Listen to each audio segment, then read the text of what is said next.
Hey guys, going to talk about the latest episode of The Walking Dead called The Other Side. This is the third to last episode of Season 7.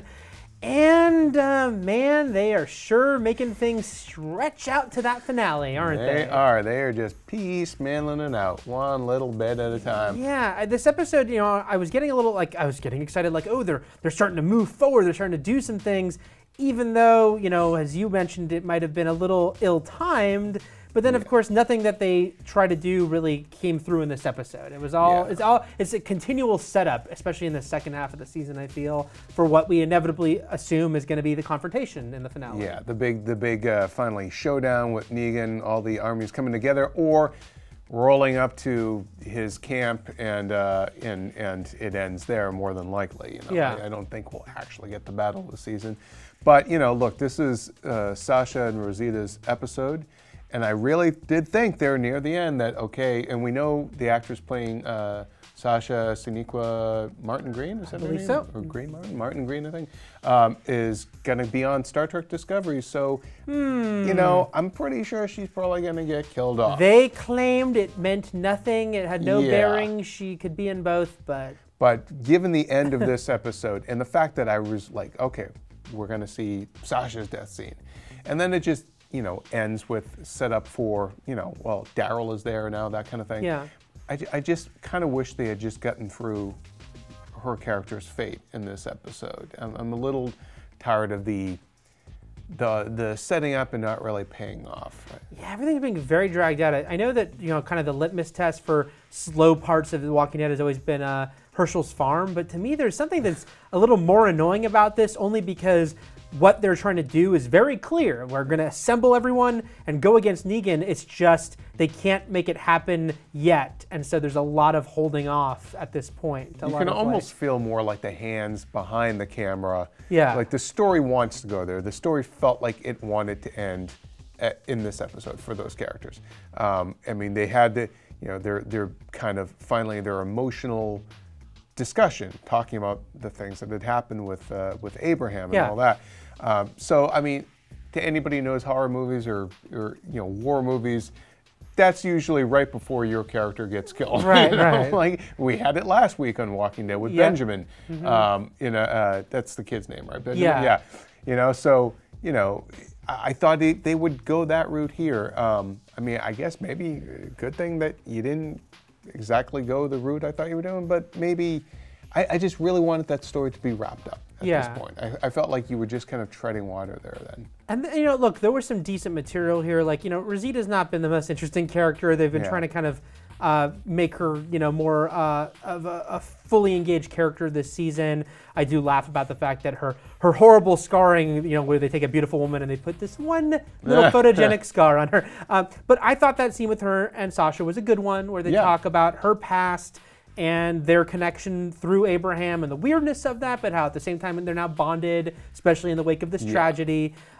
However, it is another thing where The Walking Dead is hurt by how huge its ensemble is and its pacing, both as a show and the way it's aired in two halves, because they were dealing with fallout here from the season premiere, which feels ages ago. It really does. It really does. Even Daryl, crying to Maggie about it was my fault, which I thought was a great beat to happen. It made sense because that is kind of how it played out with, the Daryl being the one that tried to make a move and Glenn paying for it.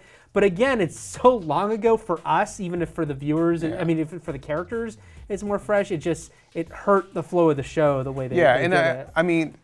I'm curious too, how viewers will respond to Daryl's emotional sort of reaction, because that's not really his nature. He's usually kind of a stoic and tough, and I liked it, but I do wonder if people are going to call him out for that.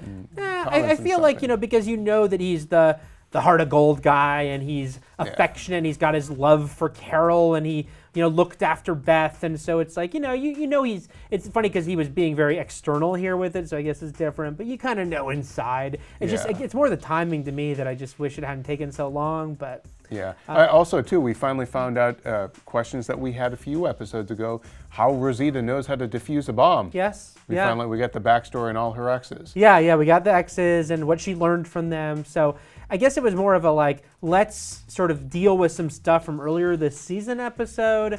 but we're so close to the finale, you kind of want that momentum to really pick up. And then I guess lastly, we should mention that Eugene, it did seem to solidify that Eugene has drank the Kool-Aid. You know, we're wondering, being a coward. Is he playing the long con? Here it seemed to imply no, that he just likes the position of power. I do have to give them props for that very funny bit where he said, Eugene, chief engineer to Negan, who I am, or something. It was like a funny line about the fact they all have to say they're Negan.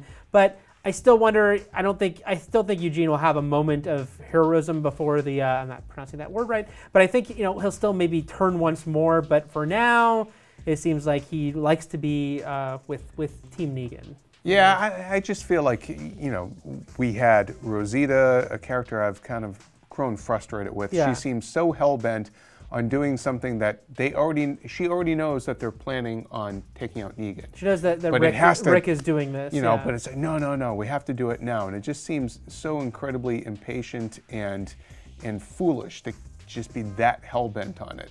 And then, Sasha, kind of the same way. I like Sasha a little bit more than I do Rosita, but I really do feel like hopefully the end of this season will at least wrap up one of those characters. I feel like one of them has to go at this point. Yeah, and I guess it's if anyone's if not like both. Yeah, I guess it's that contradictory thing of like on one hand, the smart thing would have been to wait for Rick, but if they're gonna have them already act without him, then follow through on the story and don't do it sort of the half-assed way they did. Well, I think we already can surmise that Negan's not going to go anywhere. No. We know that they're going to fail, so why just keep treading water? Yeah. But we'll find out. Next week's the penultimate episode. Let's see if they sort of pick up the pace in that one. What did you think? Did you think this episode was a good one as far as dealing with some of this fallout from the very beginning of the season and some more recent stuff, or do you just want them to pick up the pace and get moving in a way that they haven't quite gotten to yet? Let us know in the comments, and for plenty more on The Walking Dead, keep it here at IGN.